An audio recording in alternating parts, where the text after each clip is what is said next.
Hello guys, welcome back to my channel. तो guys, जैसे कि आप ने देखा होगा, कुछ आर्टिस्ट बड़े बड़े काम भी करते हैं। वो कैसे कर लेते हैं,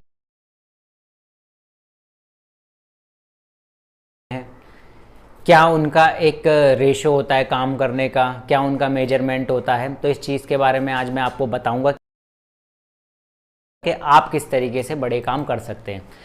जैसे कि आप शुरू करते हैं, कुछ जो है मोस्टली जो मेरे व्यूअर्स भी होंगे, जो देखते होंगे, वो छोटी छोटी शीट्स पे काम करते हैं। ज़्यादा से ज़्यादा उनका क्या लार्ज स्केल होता है, A3। ठीक है, मैंने मोस्टली यही देखा कि A3 A4 इसी पे अटके रहते हैं। पूरी लाइफ जो है A3 A4 पे ही अटके हुए रहते हैं। Why are you crying?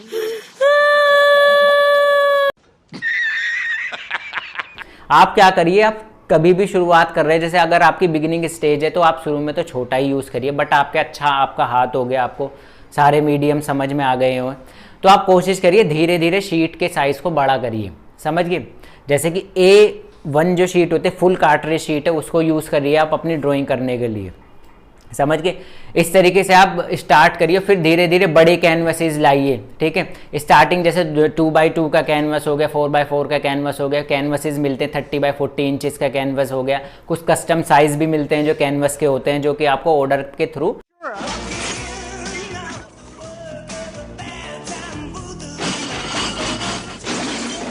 बनवाने पड़ेंगे। तो आप कोशिश करिए कि आप बड़े काम करने की कोशिश करिए। अगर आप जो है प्रोफेशनल बनना चाहते हैं, अगर आपका हाथ सही है, यानी कि आपको थोड़ी ड्राइंग की अभी नॉलेज हो चुकी है, तभी आप शिफ्ट होइएगा बड़े पे। वरना आप पहले छोटे पर ही सीख लीजिएगा। लेकिन ये नहीं कि ताउम्र छोटे पे ही काम करते रहें। आप कोशिश आप करिए धीरे धीरे शिफ्ट करिए। जैसे A5 से शुरू करा, A4 पे गए आप, A3, ठीक है, A2 साइज़ की शीट्स पे फिर आपने काम करा, फिर A1 साइज़ की शीट पे आपने काम करा।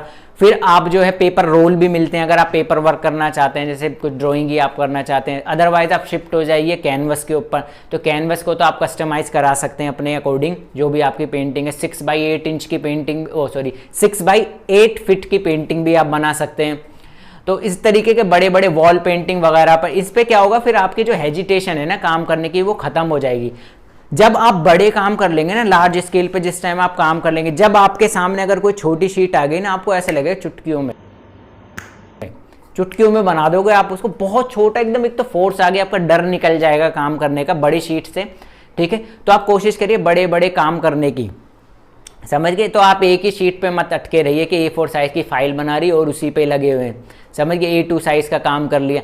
बड़े लार्ज काम करने बहुत ज़रूरी हैं, और ज़्यादा से ज़्यादा करिए अगर आप अच्छा जो है अपनी लाइफ बनाना चाहते हैं आर्ट के अंदर।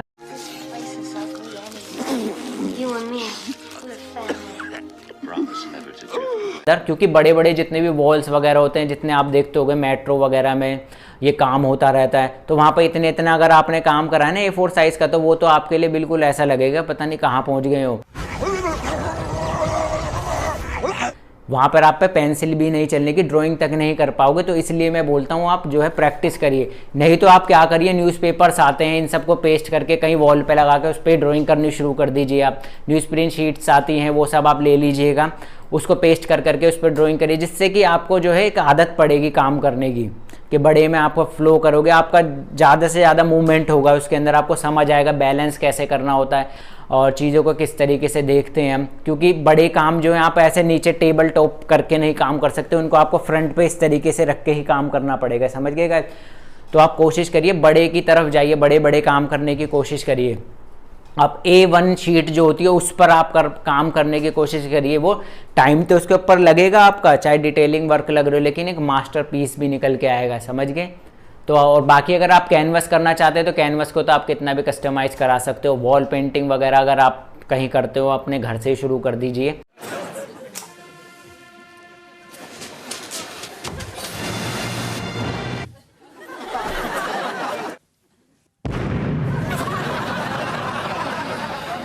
कोई छोटा सा अपना एक वॉल, जो भी आपका रूम हो, उसी को आप डिज़ाइन करना शुरू करिए। पेंट्स वगैरह आप ले लीजिए, एशियन वगैरह के आते हैं पेंट वगैरह, और उस हिसाब से लेआउट करके और उसको ड्रॉ करिए। तो इससे बहुत सारी चीज़ें आपको, स्पेस मैनेजमेंट आपको समझ आएगी, जो नेगेटिव पॉजिटिव स्पेस जो होता है उसको कैसे बैलेंस करते हैं, ये सब चीज़ें आपको समझ आ जाएगी। और आपका हाथ जो है पूरी प्रॉपर तरीके से जो है खुल जाएगा, हाथ जो है आपका अच्छे से आप काम कर पाओगे, किसी चीज़ में जो है आपको हेजिटेशन नहीं होगी। तो आप कोशिश करिए, अगर आप छोटे पे काम करते हुए आ रहे हैं अभी तक तो आप शिफ्ट होइए थोड़ा बड़ा, ठीक है, बड़े पर बड़े शीट्स पे काम करना शुरू करिए, फिर कैनवस पे शिफ्ट होइएगा गाइस। तो इस तरीके से अगर आप काम करेंगे तो आप बड़े लेवल के काम भी आप कर सकते हैं, जैसे म्यूजियम्स वगैरह के काम हो गए, वॉल पेंटिंग्स हो गई, मेट्रो के कितने सारे काम्स जो हैं निकलते रहते हैं, टेंडर्स वगैरह। तो आपको ये सब चीज़ भी आपको पता हो जाएगी काम करते करते, क्योंकि आपकी हेजिटेशन निकल जाएगी उसके, क्योंकि ऑलरेडी आपने इतनी प्रैक्टिस कर ली। और जब आप एक दो काम कर लोगे बड़े बड़े तो आप तो बिल्कुल मास्टर हो जाओगे इस चीज़ में। तो गाइस ध्यान रखिए इस चीज़ को। और मैंने भी जो वर्क कर रहा था मैं वीडियो लगा दूंगा लास्ट में, जो मेरे वर्क होते हैं, जो मैं प्रोजेक्ट वगैरह करता हूं, तो उनको भी देख लीजिएगा, आप समझ में आ जाएगा किस तरीके की बात कर रहा हूं मैं, किस तरीके के काम करने की मैं आपको जो है एडवाइस दे रहा हूं, ठीक है। अगर आप इस फील्ड में आ रहे हैं तो आपकी अर्निंग भी ज़रूरी होनी चाहिए, आपको पता भी होना चाहिए कि मैं इस फील्ड में आ रही हूँ तो मैं या आ रही हूँ या आ रहा हूँ तो मेरे को इसकी अर्निंग सोर्स क्या होंगी, क्या रिक्वायरमेंट होती है मार्केट की, क्या डिमांड होती है एक आर्टिस्ट कि मार्केट के अंदर क्या चाहिए होगा मार्केट को एक आर्टिस्ट से। तो ये सब चीज़ें भी आपको पता होनी चाहिए गाइस। तो आप इस तरीके से प्रैक्टिस करिए, धीरे धीरे जो है आप अच्छे लेवल पे आप चले जाएंगे। और ऐसे ही टिप्स और ट्रिक्स पाने के लिए मेरे चैनल को आप जो है सब्सक्राइब करके रखिएगा गाइस। अगर ये वीडियो आपको पसंद आई हो तो इस वीडियो को शेयर और लाइक ज़रूर कर दीजिएगा। Thank you for watching.